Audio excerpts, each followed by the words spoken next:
Hi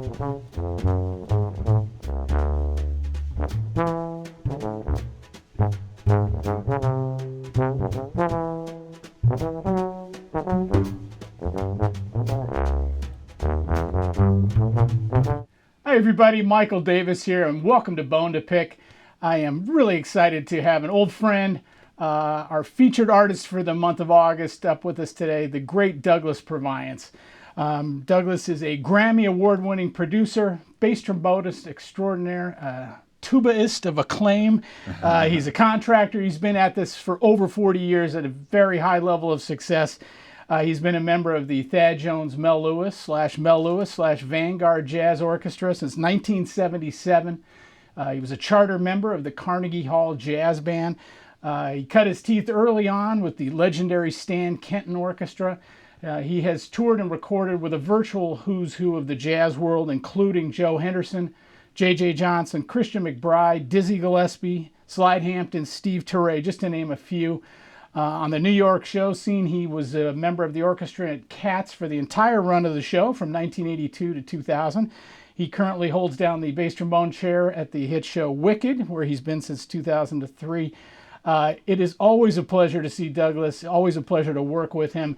And I'll start off with one of my favorite Douglas Purviance stories. There are many. We were doing a Nancy Wilson record in Pittsburgh at the great Manchester Craftsmen's Guild. Wonderful venue and recording facility there, and a great art series they have. And as often happens when you're coming from New York, flights get delayed, and we were flying right in, and we were going to have a little break and then go immediately to the studio and rehearse and get ready for the recording. So the young gentleman who picked us up, a very nice young man, and we all get in the van, and he says, you know, guys, we're running a little late today, so we're going to go directly from the airport to the venue. And from the back of the van, we hear, I don't do airport to venue. And that was the great Douglas Purviance, of course, saving us all from having to go directly to the venue. So that puts Douglas in a nutshell. He's always says it like it is, and of course we all benefited because we got to go to the hotel and chill out a little bit. But anyway, without further ado, Douglas, thanks so much for coming up to New City today. Yeah, man. Great My to pleasure. see you. Thanks for having me. Let's jump in and talk about, we were just talking about Baltimore. You grew up in Baltimore. You went to Towson State. Maybe share some of your early memories and what that experience was like for you. Well, growing up in Baltimore was great. First of all, thanks for having me. It's just, it's an honor to be here. Thank you. It's our honor. So, growing up in Baltimore was great. You know, Baltimore is not too far from New York. You know, by the way, I've always loved that New York was so close. You could jump on the train, although I didn't early on. But Baltimore was a lot of good things. I went to Towson State, and I studied with John Mellick, who was a great trombonist who at the time was in the Baltimore Symphony Orchestra. He subbed in the Philly Orchestra, so I got a really good classical foundation. And he was a devotee of Emery Remington, so he gave me a lot of that stuff. So that was great. Also, the jazz scene down there, you know, there's an area called Pennsylvania Avenue where all the cats from Baltimore all the cats from New York and all over the world would come, you know, like kind of a Chitlin circuit thing, and all the greats were there. Also, now that I think of it, there's a wonderful historic venue called the Left Bank Jazz Society. That is something everybody should look up the history of that. Okay. And what was really cool about it is they would bring down all the talent from New York, and it was right walking distance from Penn Station. So it was very easy for guys to come down from New York, get on the train, get to Baltimore, do the gig, go back home. So I saw everybody, all the jazz artists there. And it was just an interesting time. And at Towson State was interesting because there was the great Hank Levy was there. Oh, sure. And so I was, I learned a lot about odd time meters and all that stuff.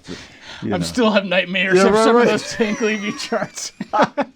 Great as they are, I'm still trying to figure out some of those. Well, that was cool. As a matter of fact, playing with at the with Hank Levy and his music was instrumental in me becoming a member of the Stan Kenton Orchestra, because Stan Kenton would give a week-long clinic at various colleges around the country, and one of the places was Towson State College at the time. So you ever notice there's no colleges anymore? Everything's a university. That's right. Yeah. They've all made the shift. Yeah, right. So anyway, so that was good.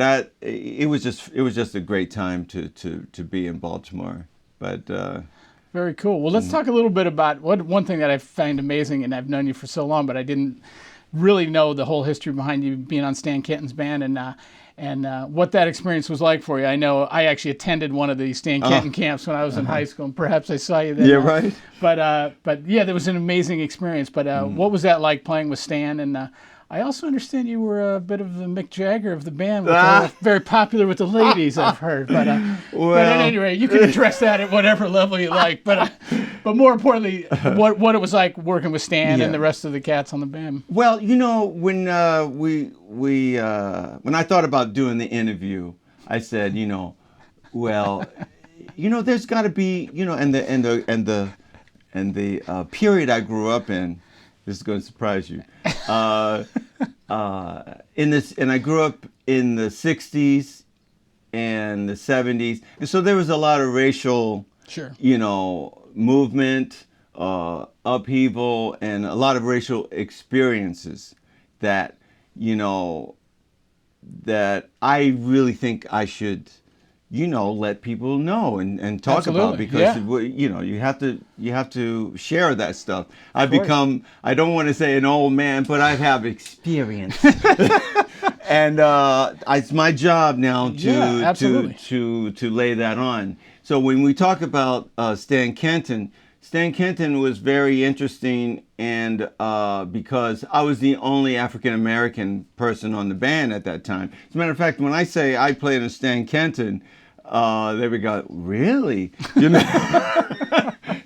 So I go, yeah. And also, my last name, Purviance, it's not your typical, name. So they're thinking, when I would do some of those clinics, I would have a private student, and so I would come down, and they would come and they'd meet me, and I said, hello, I'm Douglas Purviance, and they would go, no. They would meet me, and they said, well, I want a lesson with Douglas Purviance, I said, well, hello, pleased to meet you, Here I am. Yeah, but anyway, Stan Kenton, that was it for me, because of a lot of reasons. There's also some backlash too from African American community. Is like that was this kind of jazz and that bullshit. This was like the real deal, because first of all, my experience is with big bands, and that was the first really professional big band that I played on. And the arrangements. See, it's about the arrangements. You can get a lot of great musicians together, and you're gonna sound. It won't sound that good unless you have great arrangers. And I think the best thing about my whole experience is that I've been around so many great arrangers. Okay, starting with the Kenton band, one of my favorite guys was Johnny Richards. Oh my God. He did something, something. Oh, and then Marty Page. Marty, of course. Oh my God, we go on and on. Then just check them out. Those guys, but they had everybody. Did they ever come out when you guys were playing? Yeah. Johnny Richards was at one of the clinics. I remember one time when I was there. I was there in '75 and then '76. I was there. About a year and a half. Okay. But you got to realize that year and a half felt like 4 years, because we played every day. That sounds strange now. We played every day. Boom. It really taught me a lot about becoming a professional musician. Because when I was in college, or when you're in college, you're like, okay, we're going to get ready for the spring concert, you know, and we're practicing, and, you know, and you get everything right. Then the spring concert comes, you know, boom, weren't we wonderful? Hey, Mom, you know. But once I got in the Kenton band, it was like, boom, play today. You're like, oh, we just traveled like 7 hours on a bus. It's like, play now. And people, like you mentioned before, people are like, save like for 6 months and wait 6 months. Oh, we're gonna see the Stan Kenton band, you know, tonight, you know, blah blah blah. And you're like, man, you got to bring it. Yeah. So it really helped me. That was the biggest thing. And I know I'm you know, going all over the place, but a lot of ideas. Great stuff. I love it. A lot of ideas are coming now. Stan Kenton, you know, this racial thing about that. So you know, we traveled every square inch of America. You know, it was, so I learned all about, you know, you say, oh yeah, Prescott, Arizona, you know, this, that, you know, all the places. And Stan Kenton was a very, very warm person. I mean, he treated me, you know, very well. I mean, I think we had a really, really good bond. And, you know, he took some heat having me in the band, but he really supported me, and he treated me as an equal. And so, you know, and at that time in his life, you know, he was fading a little bit, you know, and but anyway, those memories of being with Stan Kenton is like so wonderful, and I don't train, and I brought it with me to New York. Yeah. You know, and what was that like? And thank you for sharing all that about Stan. That's very cool, and the insight that you in those experiences. So you moved from Stan's band. You moved to New York in 1977, I think it was. Yeah. So getting up to the 40th anniversary here. Yeah, I know. Wow, that is. But wow. but what was it?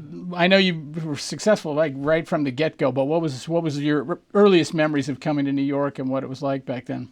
Well, you know, I have to tell on myself because I for years and years and years, I would tell people when I would meet them all over the world, I'd say, you know, just come to New York, you know, and, you know, things will take care of itself. And I really meant it.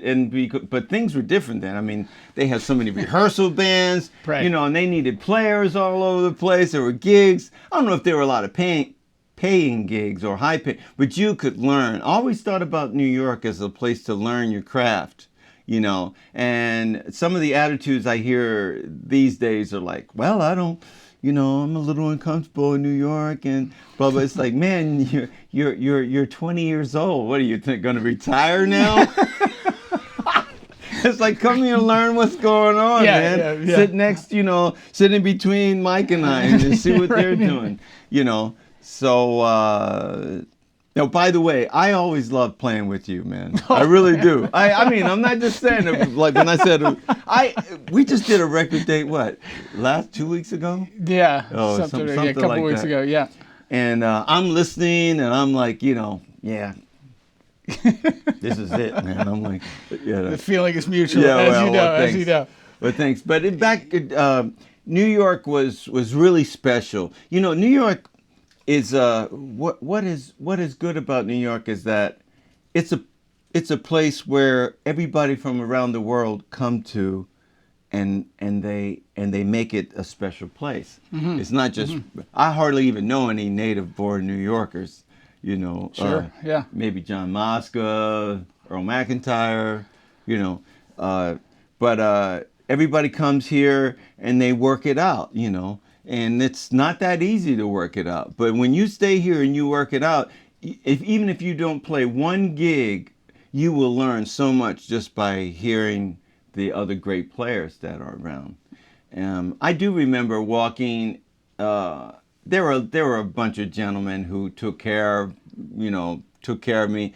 Jack Jeffers gave me my first gig, and I owe a lot to him. He gave me my first gig in town. I think it was The Wiz. It was a show and stuff like that. But there's a lot going on. There was a lot of people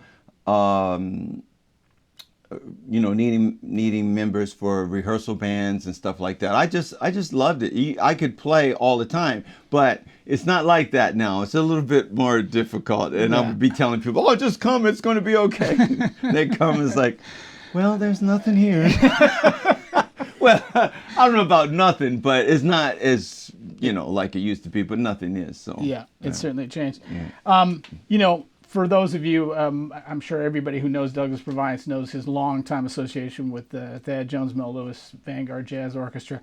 I have so many questions I want to ask you about that, but you're one of the few members of the band, and by the way, I think it's one of the greatest big bands of all time. If you could make an argument that it's the greatest, I'm a huge fan of the band. Love hearing you guys whenever we get the opportunity. Big fan of everybody in the band.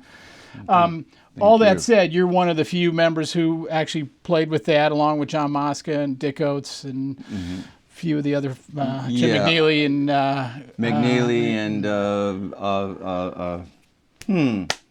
Rich Perry. Rich, right? Okay, Perry. Yeah. And I want to talk about how the band has evolved. You guys are self-managed now. It's just an incredible success story. But maybe talk about how you first got with the band.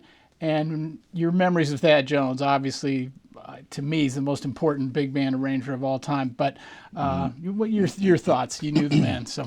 Well, okay. Well, thank you for all those kind words about the band. I love the band so much. It really has changed my life, and I put a lot of my life into it and energy into it. Well, when I first moved to New York, and then of course I first heard the band when I was with Kenton. We were at a festival somewhere in Europe. I don't know where. I don't remember where. And we played a set, and then they played a set, or vice versa. But I remember going I was still in the Kenton band then, and it was like, man, that band is so cool. They were cool, man. It was the thing. And also, that it was so cool that the two leaders, Thad Jones and Mel Lewis, they were, and it was a mixed band. It's half black, half white, and the leaders were that way. It was, and in 1977, or when I first heard them in 76, actually, that was the coolest thing ever. Yeah. And they were just something. And so when I moved to New York, and one of the first things I wanted to do was come down on a Monday night and hear the band. So I go down in the cellar, and it's this dark place, nightclub, and it's and the band is playing, and it really, really, it sounds so corny, but this is the truth. It really felt like home. It really felt like home. I was like, wow.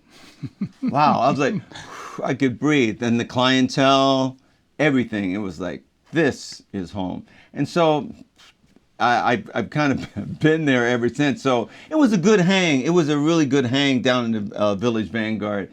Max Gordon, the owner, for these you don't know, was the owner of the Village Vanguard. And it was the hub for all the jazz musicians. So there would be Thad Jones, Mel Lewis playing, and the band playing, but, Dizzy Gillespie over in the corner, and that everything. Oh, it was just so cool. But yeah, I've always loved the band, and at that time, Earl McIntyre was playing bass trombone in the band, and I would come down every week just so to hear the band. I mean, wow, what more important? What is there more important than I can? And I lived in Manhattan, so boom, I was there every night. So one night, Earl McIntyre says, "I can't make it next week. Can you do this?" Or my first time playing with the band, I don't know if I sat in with him or I covered for a rehearsal or something like that for Earl, but I do remember the first gig I went out of town with them. They were doing it was the jazz festival, shall we say, down in Virginia, and we were the opening act for the Cool Jazz Festival. And yeah, and there was we were opening act for this soul band called the Travares. And so we get on the bus and we drive like 5 or 6 hours down to Virginia, and we get off, and I was scared as you can be. So, and Pepper Adams on the bus, and Earl Gardner, and it was just so. Oh, and Jerry Tosh. It was like all the stars, and I'm like, oh my God, and they were having fun, whichever way they were drinking and whatever else they were doing, and I was just petrified. And so, so we got there, and then I can't believe how scared I was. So I don't blame you. How could you not be? So we get there, and this is the funny part. Like, we set up, we ready to play. Of course, Thad and Mel. And so we started playing, and the audience, they didn't want to hear this stuff, man. They wanted to hear this soul band, man. They didn't want to hear this stuff. So we played about 4 tunes, and they were like, okay, they screwed us off. So it was about 40 minutes. So I got by, you know, so... So then I had some fun on the way back home. But so that was my first time on the band, and then it was interesting. It's a story that I don't know. I guess I'm proud of it, because of the history of the band. There was a how do I say, a habit or time when the band would have it, when Thad and Mel's band would have a tour.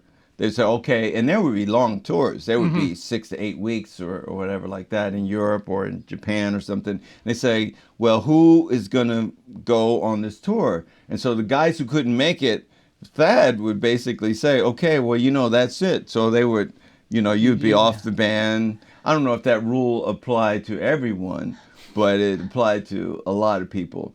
And so there was this one tour in 1978, which is a very important year on the band. And it was a 6 to 8 week, I think it was 6 weeks, 6-week tour of Europe. And Earl couldn't make that one. Mm-hmm. So... anyway, I did that tour, and that was Thad's last tour with the band. That was a tour where all the stuff happened. But we will get into the details of that tour a little bit later. But about me joining the band. During that tour is when Thad came to me at one time, and in the lobby he said, "Look, I want you to join the band." And I was like, "Wow!" So, but that is so. I was like, well, I was thrilled. So I said, well, Earl, is there, I'm playing bass trombone. So he said, well, whatever, we'll work it out. But and when I came back, that was when we had the two bass trombones. So that really changed the makeup of the band at that time. Sure. And of course, that was when Thad Jones left the band, and then Bob Brookmeyer started writing, so he wrote for 2 bass trombones. And wow, okay. And when I thought about it, I was like, wow, man, I changed the, part of the makeup of the band, But once Earl McIntyre left the band, they started writing again, just for... back to the traditional. Yeah. But, man, after playing last night with Jeff Nelson. Jeff Nelson's a bad dude. Oh, man. Yeah. Fantastic. Yeah. Well, what was I want to ask you about later on as when it became the Vanguard Jazz Orchestra, but how was that now Thad has left the band, which is obviously a massive hole in the band. Your leader and your chief arranger and visionary to the band is gone now. Mm-hmm. What was the feeling like with Mel taking over, and then you mentioned Brookmeyer coming in and doing a lot of the writing? Yeah. Well, we all love the band. I think, it's all the members just really love the band. But I must tell the story about how in almost overnight, the band became Thad Jones, Mel Lewis to the Mel Lewis Jazz Orchestra. Yeah, great. And everyone, it fused into it. You know, there was no, you know, as much as I love Thad Jones, you know, he did everything right except leaving the band in a in a healthy way. Uh-huh. And so on that 1978 tour, Thad got a offer, and no one really knows how long he had that offer in his pocket, but he had an offer for the Danish radio big band to an offer he couldn't refuse. I mean, like he could, as John Moscow would say, you know, like he could come on the scene and say, okay, I need 40 strings and you know 12 French horns and blah blah blah, and boom, there would be. You know, for a writer, that's everything. Sure. You know, yeah. so.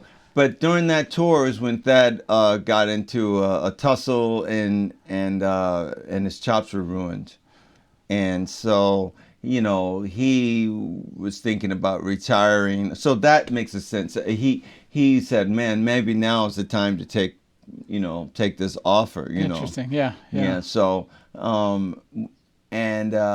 So when Thad, his chops were all beat up and it was horrible. And so we were making this long bus tour, and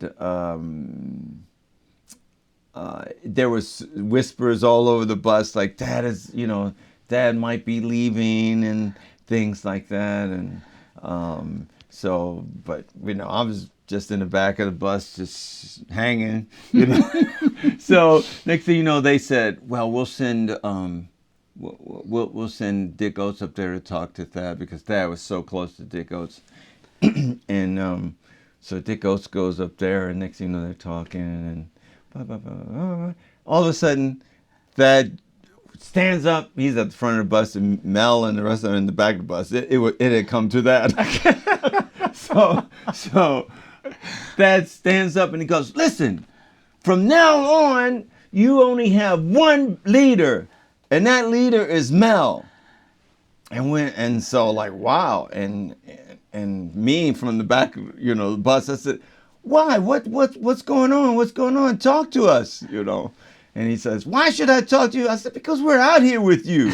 So he sat down. He didn't say anymore. And then Mel said, "You know, you did what you could do, but you know, that's it." But that was the moment when everybody was like, we fused to Wow. Mel Lewis at that time, because we felt like he handled it in a you know, strange way, because Thad Jones was one of the greatest musicians ever. Yeah. Trumpet, writing, everything, just wonderful. And if Thad Jones had stood up and said, "Listen, I'm leaving and I'm going to go here and I'm going to go to Timbuktu and blah, blah, blah," anybody in their right mind would say, "Thank you for the time that we were together, and you have all of our blessings." So it wasn't about, you know, that. So, you know, so that was the way he was able to handle it. But we felt, and then then when we go to another venue, he started trying to sabotage things and all. No. It got really petty. I hate to put this on camera, but that's what happened. It finally came out. Yeah, right. So, you know, and then we fused, and we were with that, and we didn't know what we were. I mean, we were with the Mel Lewis Orchestra pretty much at that point. When we came home, of course, you know, Mel Lewis was with the band, and Mel, we was just dejected, and of course, I'm sure Mel reached out a million times to try and change it and, you know, reconsider and all that kind of stuff. But you know, Mel had such a vast array of, you know, people that he could call upon. He said, "Well, let's try, you know, some other writers." He had a lot of writer friends from L.A. Jimmy Giuffre had some stuff in there, and of course his buddy Bob Brookmeyer. And he asked Bob Brookmeyer to come back to New York and become the musical director. And that was a really good choice. And of course, we were all locked into Thad Jones music. And so when Bob Brookmeyer came with this other stuff, angular stuff, we were like, oh my God, what is this? And it was very sophisticated. Sure. And a lot of it was over a lot of our heads. I don't know about the rest of them, but it was over my head for sure. And it took me a while to get used to it. And a lot of people some people lost their job over it, protesting, but the thing was that this is the way we're going to go and move forward. And we did that. And then after that, how we became the Vanguard Jazz Orchestra, of course, Thad Jones passed away, and then Mel, was stricken with cancer, and he battled with cancer and lost that battle. And so after he passed away, there we were sitting like, now what do we do? Now here's the important thing. The important thing is that we decided, and this was unanimous. We, had a band meeting at my house, actually, I remember now. We did not want to become a ghost band. Mm-hmm. Mm-hmm. We did not want to become a repertoire ghost band, blah, blah, blah. What was really exciting about Thad Jones, Mel Lewis, and the Mel Lewis band was that we had great charts, but we looked forward, and we had arrangements on the highest level, and we wanted to keep that and commission new pieces and things like that. So what we decided to do was to become a nonprofit organization. So we started 16 is One Music, Inc. And at that time, there were a lot of grants out there. Mm-hmm. And so we got some grants to get new music, but we also had that treasure trove of catalog. Wow, unbelievable. And so that's the way we went. And so all of a sudden we said, well, we had to need a name change, because we couldn't. It would be a ghost band if we stayed. The Thad Jones, Mel Lewis Jazz Orchestra. So we said, well, the Vanguard, meaning we will stay on the vanguard of the music, and also we're at the Village Vanguard, so seemed right. It just seemed right. Yeah. So we all went boom, and so and then we just rolled the dice, And here's very important. At this time, Lorraine Gordon had faith in us and said, "Okay, you guys keep going." Because first of all, it was twice. The Village Vanguard could have said, "Okay, the band is not the same anymore. We're going to move on." You know how many great bands are in New York, so they could have just moved on. But they had faith in Mel, and then they had faith in us.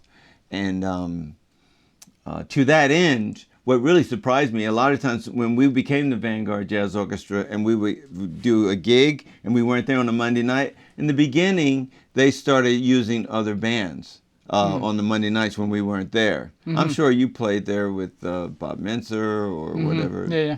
So, or Maria or whatever. And so after a while when we would go away, they said, no, we're just going to close. Because we had a really good following. Sure. And people would not just come to the Village Vanguard. They came to hear the Vanguard Jazz Orchestra. And it was like, wow, and that was a big revelation for us. And so we just hung in there, and so John Mosca just, he was a godsend. He just took it upon himself to do everything. He was doing everything from collecting the music, calling the music, and this and that, and then, and of course, always Dick Oates was always the guy and basically in the background, like saying, try this, try that, and such a great musician. So, and I'm sitting there, the bass trombone player, and I just saw John Mosca doing all of this work. I said, he needs some help. So I said, well, John, let me help you collect the music. Let me do this. Because in musician forum, guys would play the game, but okay, bye, I'm out. so we do have a tendency to do that. Yeah, right. But what was really good was that I was always doing Broadway, and I had something steady, and I would see the difference the way the musicians were treated on Broadway and the jazz musicians were treated. And I always thought the music was more fun in the jazz scene. What? I'm nuts that way. So I said, I want that respect and that kind of treatment that we got with the jazz, with the jazz guys. So I'm going to try and make it that way. Yeah. So I started helping John Mosca.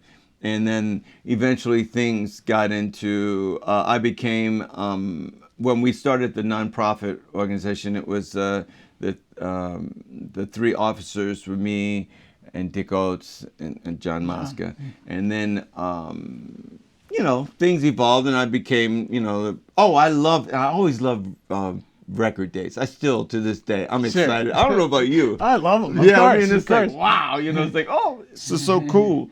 Like, well, we're recording, So whenever I would there was actually a recording scene in New York back in the day. Well, for me anyway. You probably doing every other. What time is your session, bro? Yeah, I believe it's in October. Actually. Right. So anyway, I just remembered all the stuff that I would see on the record dates that that was in, and then I said I wanted to produce some of our records. And that's, you've done a great job. And I have to just say, like, when you see the evolution of the band, I remember back to when it was Mel's band and you did the record with Skylark and Hello and Goodbye and how it changed the sound of the band. And you guys have successfully done that, without your two original leaders, and the band has such an identifiable sound. And, I know Jim McNeely has written a lot of, in fact, one of the records was Lickety Split, right? Was all his music. All his, yes. So you guys have really, and that's a tribute to you as well as the producer, like figured out a way to still pay homage and to the past, but you didn't rely on it being a ghost band. You could still just play Thad charts and everybody would love it. Everybody would be happy. But you guys have forged on, and it's just amazing. I think there's still that what we were talking about before. People come to New York and the first thing on their list, go hear the Vanguard Jazz Orchestra. So it's awesome. Continued great work and success with that. Thank you, man. We could spend the rest of the interview talking about this. I know. We will go back and forth. But let's just touch on a few other things. I know one of the bands that I was fascinated by, about the same time that the Jazz in Lincoln Center was starting, Carnegie Hall started their own jazz band, which you were a charter member of and led by John Faddis. And maybe talk about that band a little bit. It doesn't get the attention that I think it should get, and it doesn't exist anymore. But it had a very, very prolific, fruitful period there for about 8 or 9 years, whatever that was. Your thoughts about the Carnegie Hall Jazz Band? I'm so proud that I was a part of the Carnegie Hall Jazz Band, and because it was during the period where of course we had the stature of Carnegie Hall. And just being like a regular member of just Carnegie Hall, but it was done on such a high level. John Faddis is a great band leader, by the way. Other than just being a great trumpet player, great band leader, and he was, of course, he was a very, very important part of Thad Jones, Mel Lewis, I'm sure he brought a lot of that with him, and so he incorporated all of the great arrangements. All the music was new, and so he would have Slide Hampton, even Jim McNeely, Frank Foster, all these great. It was just wonderful when you think about it.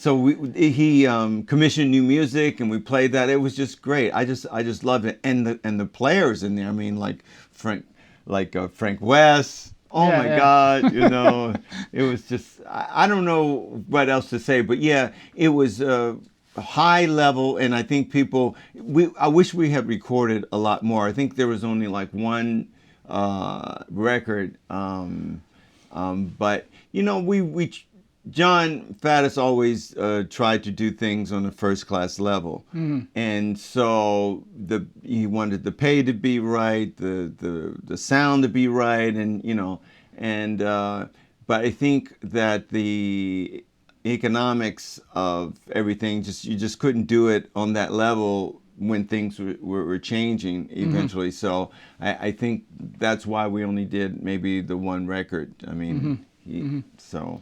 It was a cool group, and it's unfortunate it's not around now, but it was great that it existed for that period of time. You know, it was so fun looking at your resume and biography in preparation for this interview, but I knew you'd done a lot of stuff, but like the depth of the work that the body of work that you've created over the last 40 years, very impressive. Can I ask you just kind of quick thoughts, if you can, about some of these some of the most important figures in the history of jazz that you've recorded with, some of them very extensively, probably some less so, but you've associated with all these unbelievable musicians. I just wanted to throw a few out there. Start off with the great Joe Henderson.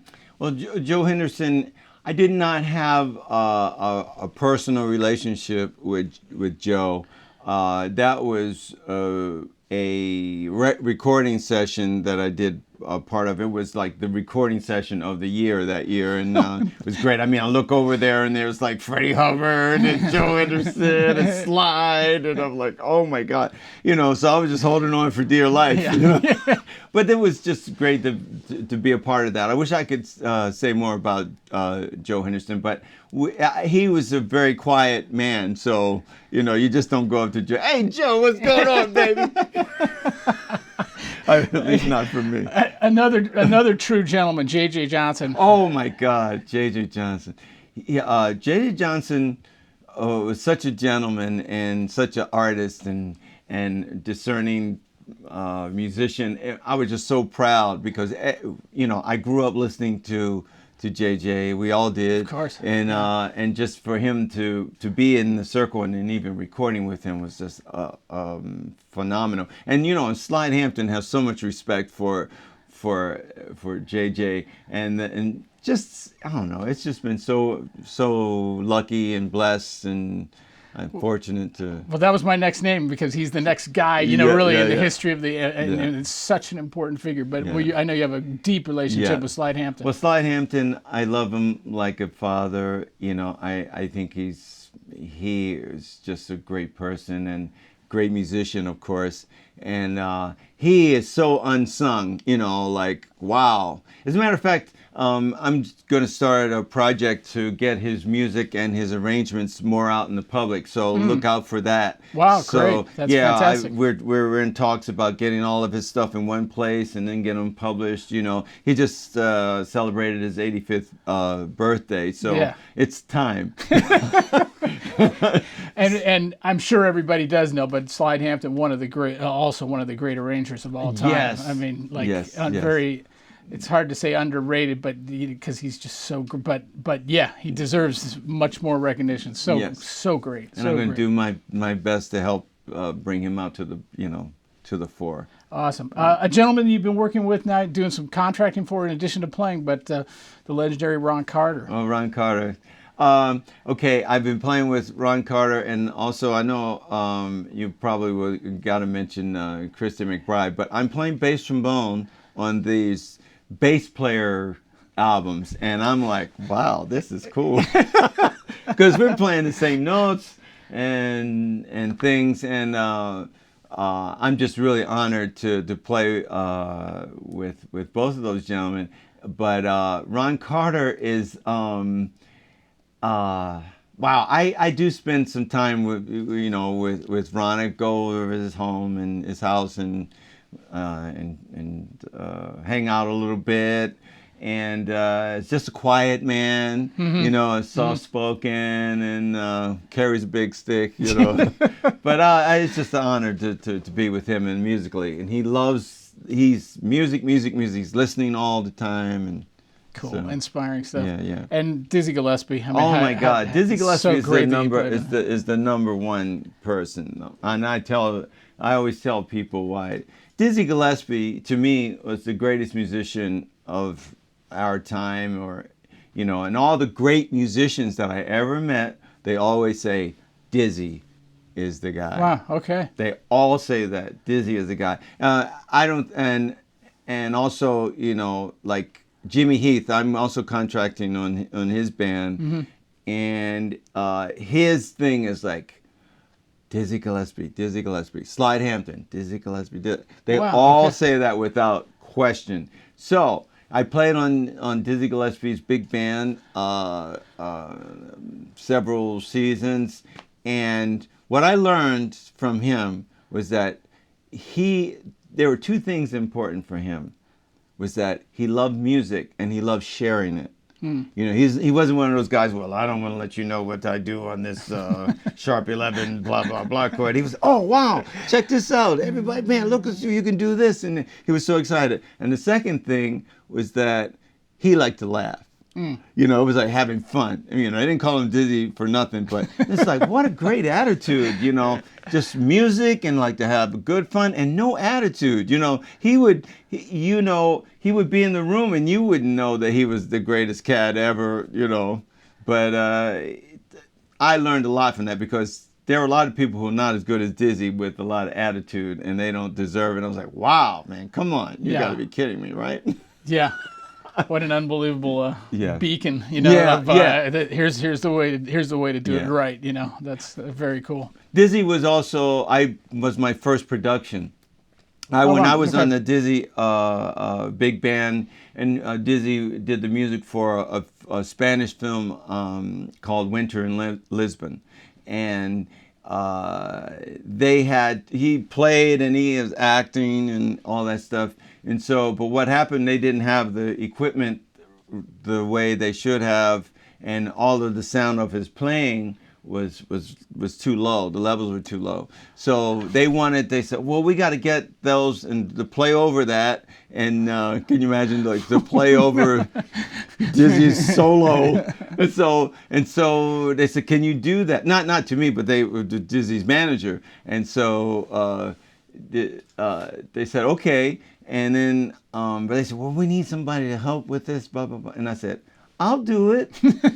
And then that's how you got to go. That's how I got to do it. Like, it took a couple of days and said, Doug, yeah, you can do it. So that's when I have this picture. You will not believe it. It's like Dizzy Gillespie trying to play over the stuff that he played, and me over his shoulder like this.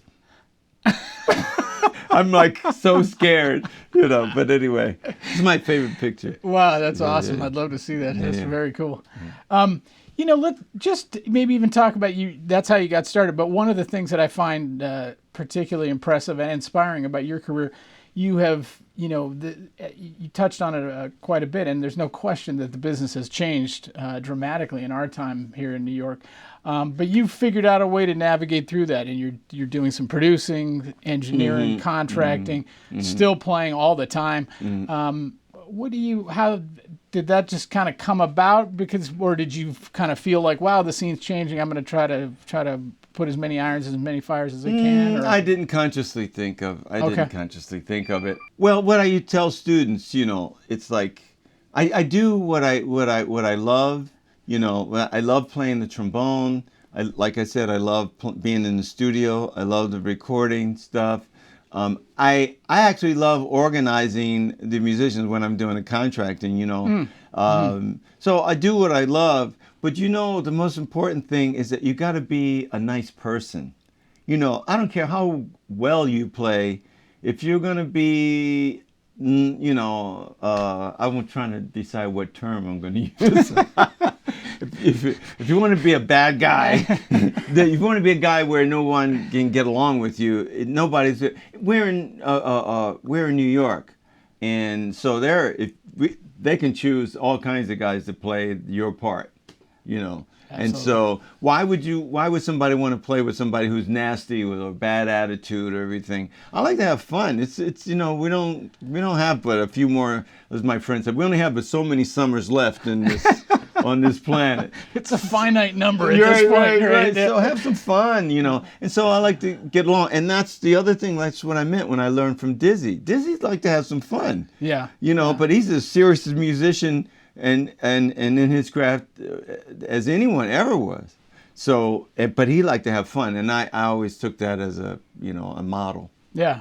Well, you've certainly extended that. I mean, I think even when we did that session a couple weeks ago, we were just laughing the whole time, and then like, oh, okay, I guess we'll play a little bit here, but but basically, having fun, but also, of course, adhering to the business at hand. But and the luck is like a big deal. I mean, I didn't do anything that a lot of other people didn't do, but. Some of it is luck, but you gotta be in the right place at the right time, and the right place is New York. Yeah, absolutely.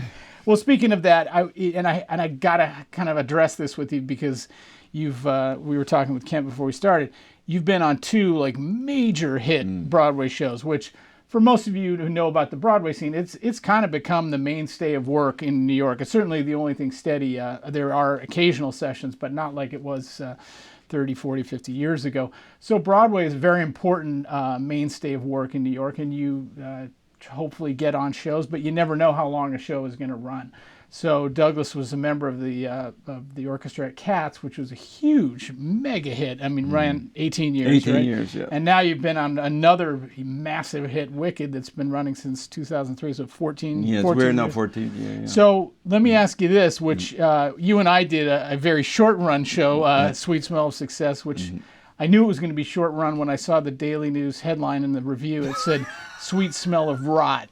And then I thought, this is not going to be Cats. I can tell you right now, it's not going to work. But anyway, of course, there's the various reasons why you get called for a show, and you never know how it's going to run. But once you're on it and you've been able to handle it so well, like how do you approach being on a show that's going to run that long? Yeah. Well, it takes some effort. It really does, because I learned. I was so young when Cats started, and I saw all of the battles and all of the things, like musicians, can get in and out of, and fights and this and that. But so with Wicked now, I'm a bit older, so I know it's like, man, we have to go out of our way to make sure the scene is nice and clean. So I'm a self-proclaimed sergeant at arms, so when things get a little out of hand, it's like,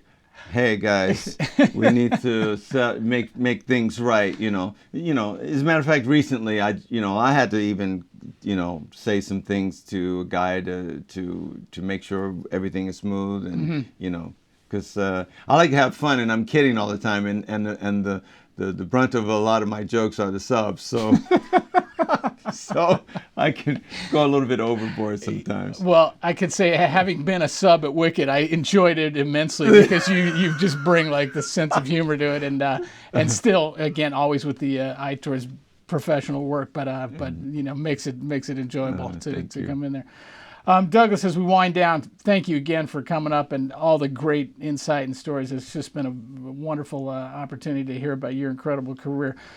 What are you looking to going forward? I'm sure you've got plans with the Vanguard Band. What's on your table now? You're 40 years into this. It feels like you're just getting warmed up. Yeah. So. Well, with the Vanguard Jazz Orchestra, there's always the next CD and the next tour. I really wish the band could tour a lot more in Europe. Europe has been kind of slow for us, and but like the business is changing, so to fly 16 pieces plus support people around the world is financially is a challenge, and so but I really want to play in Europe. We've been doing for about 9, almost 10 years annual tour to Japan, and that's been great, but also more recording. But for me personally, I'm looking into more contracting and producing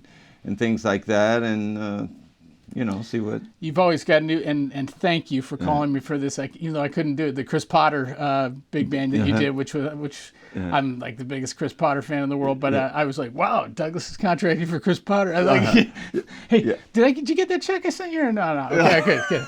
At any rate, it's great to see that you are, you're doing you're all over the place with great projects that are going on. So we look forward to seeing what's coming ahead. Yeah, with you. well, I know, like when I come on a gig, man, and I see certain faces, man, I'm in the right place. I did it. That's all right, man. Man, where's Mick Jagger, Jack? Man, Yeah, it's a good question. We'll save that for the next time. But you know, you didn't ask me this question. I'm surprised you didn't ask me. Okay. What watch am I wearing? For those of you who don't, I'm a big watch fan, and he is a bigger watch fan than I am. And what watch are you wearing? I noticed that it's quite nice. Well, it's a IWC, a pilot watch, the classic pilot watch. That is a classic, yeah. So. And what are you wearing? I'm wearing a Rolex Air King. Oh, yeah. Entry level Rolex, shall we say.